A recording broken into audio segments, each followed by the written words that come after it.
चलिए आज फिर से एक नए सेशन का शुरुआत करते हैं। और आज जो होगा मैथ सेट 6 और ये 10x10 क्वेश्चन। चलिए आप लोग ये डेली प्रैक्टिस कर सकते हैं और हर दिन आपको 10 क्वेश्चन मिलेगा जो कि रेल बैंक और एसएससी के लिए इम्पोर्टेंट प्रश्न है। और जिन्हें भी ऑनलाइन टेस्ट देना है वो सवेरे 7 से शाम का 7 बजे के बीच दे सकते हैं। उसके लिए करना क्या है, जो न्यू स्टूडेंट होगा उनको सिंपल व्हाट्सएप नंबर में मुझे टेस्ट देना है बोल के लिख के सेंड कर देना है, तो आईडी पासवर्ड मिल जाएगा और कंटिन्यू टेस्ट दे सकते हैं। तो आज का पहला क्वेश्चन है। पहला क्वेश्चन क्या है, 60 विद्यार्थियों की एक कक्षा में प्रत्येक लड़के ने उतने ही रुपये दिए जितनी लड़कियों की संख्या थी, तथा प्रत्येक लड़की ने उतने रुपये दिए जितने लड़कों की संख्या थी। यदि कुल इकट्ठा किया गया धन 1600 रुपया हो तो कक्षा में लड़कों की संख्या कितनी है। ठीक है, चलिए देखिए टोटल कितना जन है, ये 60 है। टोटल जो है 60 है। 60 में से कुछ बॉयज है और कुछ गर्ल्स है। ठीक है, तो इधर ले लेते हैं बॉयज, इधर सो जाएगा गर्ल्स। ठीक है, तो अभी जो है आपको निकालना क्या है उसको ध्यान दीजिए। तो कक्षा में लड़कों की संख्या कितनी है, तो लड़कों की संख्या ले लेते हैं x। अगर लड़कों की संख्या x है तो गर्ल्स की संख्या हो जाएगा सिंपल 60 माइनस x होगा। ठीक है, और यहाँ पर जो बॉयज जो है कलेक्शन जो करते हैं, चंदा जो है बॉयज कितना रुपया करके देते हैं जितनी लड़कियों की संख्या थी। तो लड़कियों की संख्या इतना है तो इतना करके ये बॉयज जमा देंगे, 60 माइनस x देंगे। ठीक है, एक जन इतना देगा तो प्रत्येक कितना हो जाएगा ये टोटल। और गर्ल्स कितना देंगे जितना बॉयज है, तो बॉयज कितना लिए हैं x, तो ये चीज होगा। अब दोनों से जब कलेक्शन जमा होगा तो दोनों का जो कलेक्शन होगा कितना होगा, 1600 होगा। कितना होगा 1600, ये 1600 रुपया कलेक्शन होगा, ये आपको बोला जा रहा है।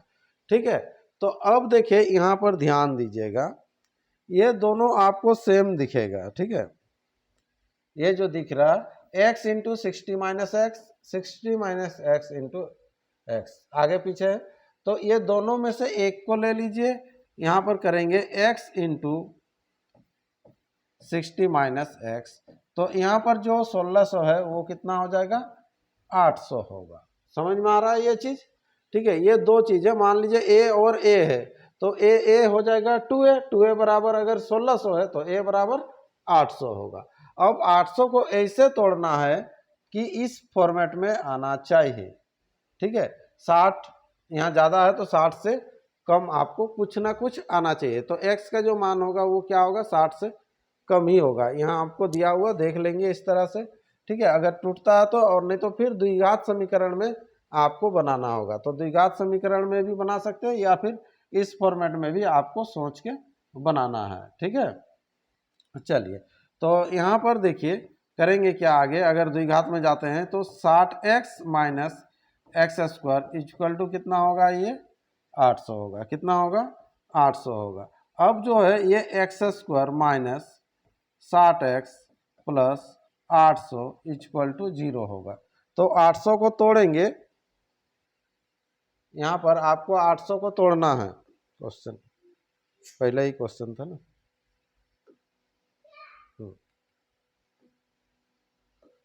चलिए तो 800 को ऐसे आप तोड़िए कि जोड़ने या घटाने से 60 आना चाहिए। ठीक है, अगर मान लीजिए इसको थोड़ा सा छोटा करते हैं, ये 400 कर देते हैं, 2 से देंगे तो ये 200 हो जाएगा, 2 से होने से ये 100 हो जाएगा, 2 से हो जाएगा ये 50 हो जाएगा, 2 से 25 और इधर 5 इंटू 5, तो 60 आना चाहिए। तो यहाँ पर 60x जोड़ घटाव करके 60x लाना चाहिए। तो 60x जो आएगा यानी कि 6 सोचो, 6 अगर सोचेंगे तो कितना हो जाएगा, ये 4 और 2, 4 दूना 8 भी होता है। देखिए 4 को 2 से गुना कीजिएगा तो 8 होगा, और 4 और 2 को जोड़िएगा तो कितना हो जाएगा, ये 60 होगा। ठीक है, देखते हैं इसको इस तरह से हम लोग लिख सकते हैं, 2 दूना 4 और 4 पचे हो जाएगा 20, और इधर 2 दूना 4, 4 दूना 8, 8 पचे 40 हो रहा है। इसको ले लो, तो 40 और 20 गुना करने से देखिए 800 आ रहा है ना, और जोड़ने या घटाने से यहाँ पर 60 आएगा। तो एक्स स्क्वायर माइनस करेंगे 40x माइनस 20x प्लस हो जाएगा कितना 800 इक्वल टू 0। यहाँ से x कॉमन तो x माइनस 40, यहाँ से 20 कॉमन तो कितना हो जाएगा x माइनस 40 इक्वल टू 0। तो x माइनस 40 एक होगा x माइनस 20 होगा, ये 0, यानी कि x बराबर जो हो जाएगा क्या होगा 20 होगा या फिर 40। अगर 20 लड़का है तो 40 लड़की होगा, अगर 40 लड़का होगा तो 20 लड़की होगी। तब वैसे में 4 दूना 8, 800 800 1600 प्राप्त हो रहा है। तो यहाँ पर जो है आप पूरा परफेक्ट नहीं निकाल सकते हैं, तो इसी के लिए ऑप्शन आपको डी करना है। आंकड़े अपर्याप्त है, लेकिन आपको बनाना कोशिश करना है। चलिए पहला क्वेश्चन कर लीजिएगा, ऑप्शन डी आपका राइट आंसर। नेक्स्ट अगला क्वेश्चन था 100 तक के सभी विषम संख्याओं का औसत क्या है। सिंपल सा प्रश्न है, बहुत कोई फार्मूला से भी याद कर लेते हैं इसको, ठीक है, लेकिन हर तरह का कितना फार्मूला याद रखेंगे। सिंपल मेथड सोचिएगा, 100 तक की सभी विषम संख्याओं का औसत क्या आता है। तो औसत जो होता है सबको योग करके जितना संख्या है उससे भाग देते हैं।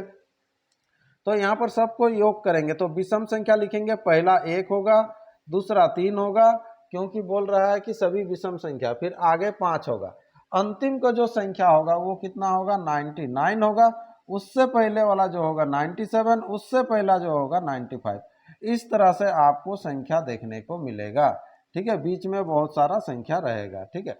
अब देखिए इसको सबको लिख दिए तो कितना संख्या लिखें उसको ध्यान दीजिएगा।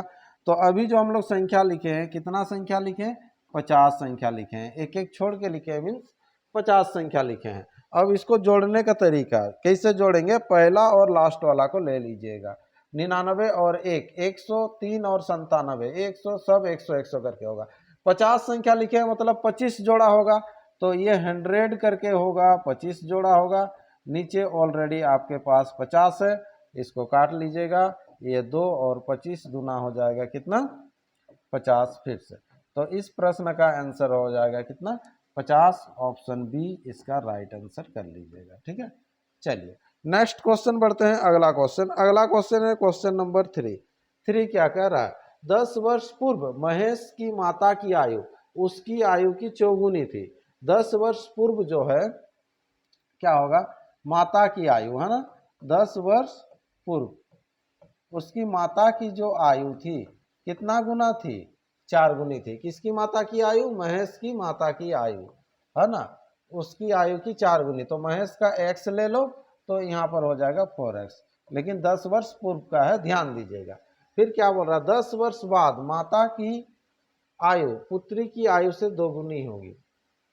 यहाँ पर पुत्री नहीं होगा, जब महेश बोला है तो चलो लड़की का नाम ले रहे हैं, ठीक है, पुत्र ही होना चाहिए, यानी कि महेश ही होना चाहिए, हाँ, नहीं तो फिर नहीं बनेगा, ठीक है। फिर वर्तमान जाएंगे हम लोग, ये वर्तमान, उसके बाद 10 वर्ष बाद होगा, है ना, तो वर्तमान होते हुए ही 10 वर्ष बाद जाइएगा।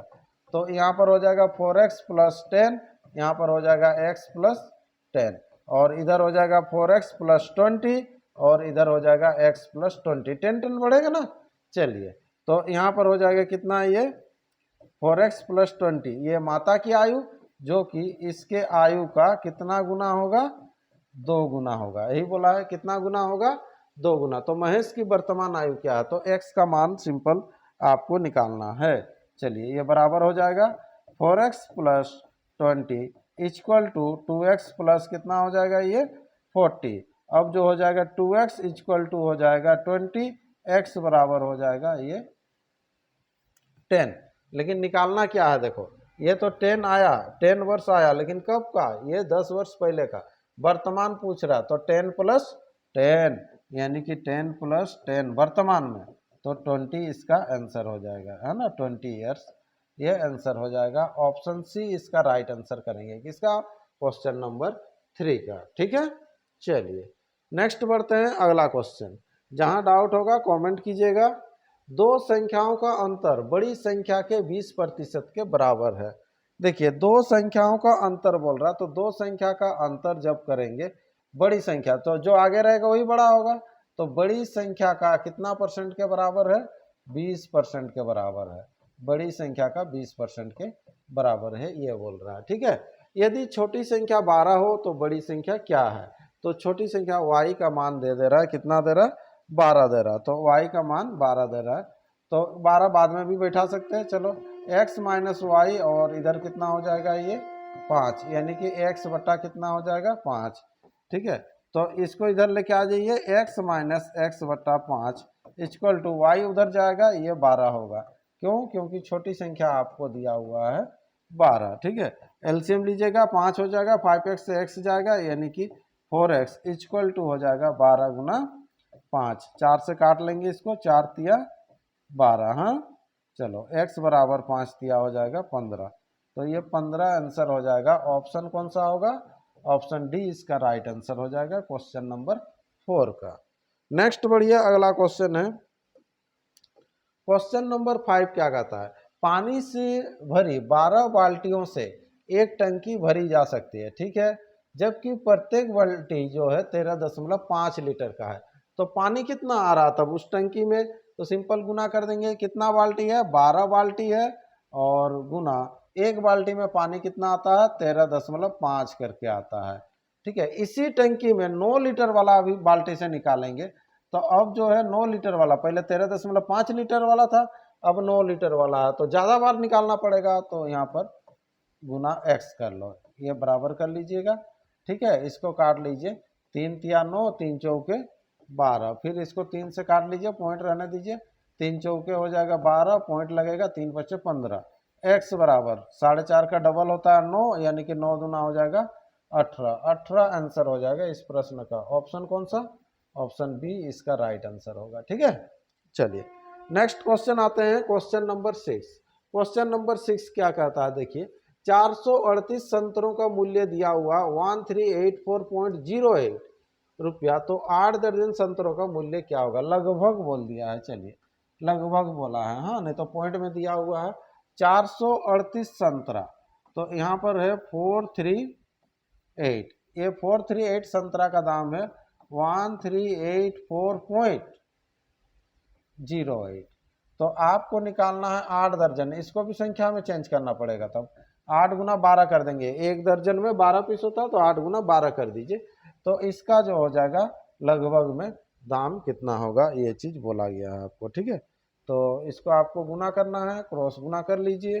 ठीक है, इसको काटना पड़ेगा आपको, 438 और ये 1384, लगभग में बोला है, राउंड फिगर कितना कितना दूर दिया, 200 150, चलिए बहुत ज़्यादा ही डिफरेंस दिया है, तो इसको हम लोग कर सकते हैं। ठीक है, इसको काट लीजिए, तो ये 4 तिया देखिए 12, और इधर से कुछ हासिल आ जाएगा, मतलब डायरेक्ट हम इसको इकाई से ही लेके कर रहे हैं। 4 तिया मतलब 3 का लगभग में ये आएगा। हाँ, 3 होने से यहाँ पर कितना हो जाएगा, चलो 8 तिया 24। ठीक है, अगर गुना कर लेते हैं 24 गुना 12, तो यानी कि 24 और 48, ये 4 और इधर 4। ठीक है, 8 दूना 8 2 10, 504। ठीक है, अगर 3 से 3 तिया 8 तिया 24, इसको करके देखो ना, 3 में लगभग कितना आ रहा है, 8 तिया 24 हो जाएगा, 3 तिया 9, 1 10, 4 तिया 12 और 1 13। चलिए 3 के लगभग अगर काटते हैं तो ठीक है, यहाँ पर 8 दर्जन है, 8 तिया 24, 24 गुना हो जाएगा 12, 12 को 24 से गुना कर लीजिए। ठीक है, 12 को 24 से गुना कीजिए। ठीक है, 24 दूना 48 और इधर 24। ठीक, तो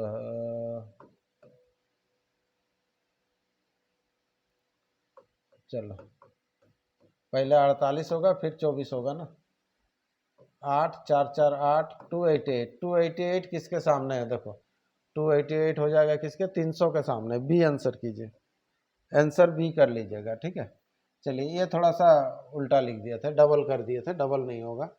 ठीक है, हम लोग को 12 से देना है, तो यहाँ से पहले 12 से अगर 24 को दे रहे, या 24 से 12 को दे रहे हैं ना, कोई फर्क क्या पड़ेगा, 144 144, 288 होगा।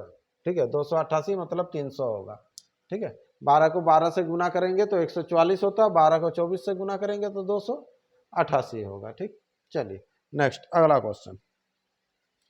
एक नाविक धारा के विरुद्ध 11 किलोमीटर जाता है तथा धारा की दिशा में 27 किलोमीटर, उसे प्रत्येक दिशा में 4 घंटे लगते हैं, धारा का वेग ज्ञात कीजिए। ठीक है, एक तरफ धारा के दिशा में जा रहा है 27 किलोमीटर और धारा के विपरीत, तो धारा का वेग निकालना है। ठीक है, तो धारा का वेग y और जो है नाव का चाल हमेशा x लेते हैं। ठीक है, तो चलो धारा के दिशा में ले लीजिए, धारा के दिशा में चाल बराबर होगा दूरी वट्टा, यहाँ पर ये दूरी हो गया, दूरी वट्टा समय हो गया। ठीक है, विपरीत में हो जाएगा x minus y equal to कितना किलोमीटर, विरुद्ध में 11/4 कर लेते हैं। ठीक है, निकालना है y का मान क्योंकि धारा का बोला है। ठीक है, तो धारा का जब बोला है तो क्या करेंगे, y का मान निकालना है, तो यहाँ घटाना है, x को हटाएंगे तो घटेगा ये, इस तरह से ये x कटेगा, तो इधर हो जाएगा 2y इक्वल टू, इसका एलसीएम लेंगे तो कितना होगा 4 और 27 से 11 जाएगा तो कितना होगा ये 16 होगा। ठीक है, और यहाँ से काट लीजिएगा, ये हो जाएगा 4, फिर ये 2 से काटेंगे तो यहाँ पर 2, यानी कि y का जो मान हो जाएगा 2 किलोमीटर प्रति घंटा। ये ऑप्शन हो जाएगा कौन सा, सी इसका राइट आंसर होगा। ठीक है, चलिए नेक्स्ट बढ़ते हैं अगला क्वेश्चन। अगला क्वेश्चन है क्वेश्चन नंबर 8। क्वेश्चन नंबर 8 क्या कहता है, देखिए, दो लंबवृत्तीय बेलनों के आयतन बराबर है। ठीक है, उनकी ऊंचाइयां का अनुपात 1:2 है, मतलब हाइट जो है 3 है, उनके आधार की त्रिज्याओं का अनुपात क्या होता है। ठीक है, तो बेलन का अगर जो आप आयतन करेंगे, ठीक है, पाई आर स्क्वायर एच, यहाँ से अगर लेके आते हैं तो पाई पाई तो कुछ मतलब नहीं रह जाएगा, तो चेंजिंग कहाँ से होगा, ये जो आर स्क्वायर एच होगा और इधर का भी मान लीजिए ये 1 वाला है पहला वाला, तो ये हो जाएगा, इधर भी वही आर स्क्वायर एच, तो ये 2 वाला है तो H2। ठीक है, तो इसका अनुपात क्या होगा। ठीक है, तो चेंजिंग तो हो जाएगा कौन सा होगा आपका, जैसे यहाँ पर हो जाएगा R1/R2 का, फिर होल स्क्वायर हो जाएगा, इधर लेके आते हैं इसको तो इधर H2 में क्या आ जाएगा, ये 3 होगा, H1 में 1 होगा। ठीक है, ये तो अनुपात दिया हुआ था। अब जब हो जाएगा ये रूट, तो हो जाएगा √3 अनुपात √1, तो √1 का तो 1 ही होगा, √3 अनुपात 1 हो जाएगा, ये आंसर हो जाएगा। ऑप्शन ए इसका राइट आंसर होगा। ठीक है, समझ में आ रहा है क्या करना था। देखो पहला जो है उसका सबसे पहले आपको फार्मूला याद रखना है कि उसका आयतन का फार्मूला क्या होता है। ठीक है, आयतन का फार्मूला आगे जो भी रहता है पाई आर स्क्वायर एच, तो ये तो कटेगा ही पाई पाई, तो जहाँ से नहीं कटेगा उसको ले लीजिएगा। ये दोनों का अनुपात दिया हुआ था 1:3, इधर होता 3, इधर होता 1। ठीक है, कुछ स्क्वायर नहीं लगा, मतलब सिंपल ही होगा, 3/1 हो जाएगा, ये आएगा तो फिर ये इधर चला गया। ठीक है, दोनों का स्क्वायर करेंगे फिर रूट करेंगे, उधर जाएगा तो रूट हो जाएगा, तो √3 और √1 का तो 1 ही होगा। ठीक है, चलो नेक्स्ट अगला क्वेश्चन। अगला क्या है, साधारण ब्याज की कितने प्रतिशत वार्षिक दर से कोई धन 15 वर्ष में 4 गुना हो जाता है। ये प्रश्न तो बहुत बना है, 4 गुना हो जाएगा मतलब ब्याज कितना मिलेगा, इसको देखिए 300 ब्याज मिलेगा। ठीक है, 300 ब्याज मिलेगा तो 15 से भाग दे दो, 20 इसका आंसर आ जाएगा। कितना होगा, 20 आंसर। देख लीजिए अगर जिनको समझ में नहीं आता है ऐसा प्रश्न को, लेट P इक्वल टू आप पहले कर लीजिएगा 100, P इक्वल टू 100, R बराबर आपको नहीं दिया है, टी बराबर दिया है। चलो ठीक है, तो टी बोल रहा है कि कितना वर्षों में, 15 वर्षों में ना, 15 वर्षों में कितना गुना हो जाएगा, यही बोला है। तो 15 वर्षों में 4 गुना हो जाता है, तो ए बराबर हो जाएगा 400 होगा, ए बराबर 400। Then let P equal to 100, तो एस आई इक्वल टू क्या होता है, आर गुना टी होता है। तो एस आई कितना हो जाएगा, 100 लगाया था, 4 गुना हुआ तो ब्याज 300 मिला, तो आर आपको निकालना है ना, कितने प्रतिशत, तो आर आपको निकालना है ये, तो टी दिया हुआ है कितना 15, 15 से काट दीजिएगा, 15 दूना है ना, तो आर बराबर हो जाएगा 20%। तो इस प्रश्न का जो आंसर होगा आर होगा 20%। ठीक है, चलिए अगला क्वेश्चन है क्वेश्चन नंबर 10। एक वर्ग की प्रत्येक भुजा समबाहु त्रिभुज की भुजा के बराबर है, इनके क्षेत्रफल का अनुपात क्या होगा। एक वर्ग की प्रत्येक भुजा, एक वर्ग है, वर्ग का प्रत्येक भुजा समान होता है, इसको ले लो कुछ भी ए ले लो, ठीक है। एक वर्ग की प्रत्येक भुजा एक समबाहु त्रिभुज के भुजा के बराबर है। इसका भुजा जितना लंबाई होगा इसका भी उतना ही होगा। चलो इधर है ना, इस टाइप से है। इधर एक वर्ग है, दूसरा समबाहु त्रिभुज है। अब क्या बोला है, इनके क्षेत्रफल का अनुपात क्या होगा। तो इसका क्षेत्रफल क्या होता है, इसका तो सिंपल होता है भुजा स्क्वायर। इसका क्या होता है, √3/4 ना, √3/4 इंटू भुजा स्क्वायर होता है, ये चीज़ होता है। हाँ, अब दोनों का क्या निकालना, अनुपात। तो अनुपात कर दीजिए। तो ये तो a² तो कटेगा दोनों तरफ, ये चला जाएगा इधर, 4:√3 होगा। 4:√3 है। चलो ऑप्शन ए इसका राइट आंसर करना है, ए इसका राइट आंसर हो जाएगा। ठीक है, चलिए इस तरह से ये 10 क्वेश्चन कंप्लीट हो गया। ये सेट नंबर 6 था। और आगे भी हम लोग सेट बनाते हुए चलेंगे। हर दिन आप लोगों को सेट मिलेगा और इसका ऑनलाइन टेस्ट भी हो रहा है। तो टेस्ट अच्छा से देते रहिए और 10 में से 10 लेते आइए। ठीक है, तो चलिए एक नए सेशन में फिर कल मिलते हैं।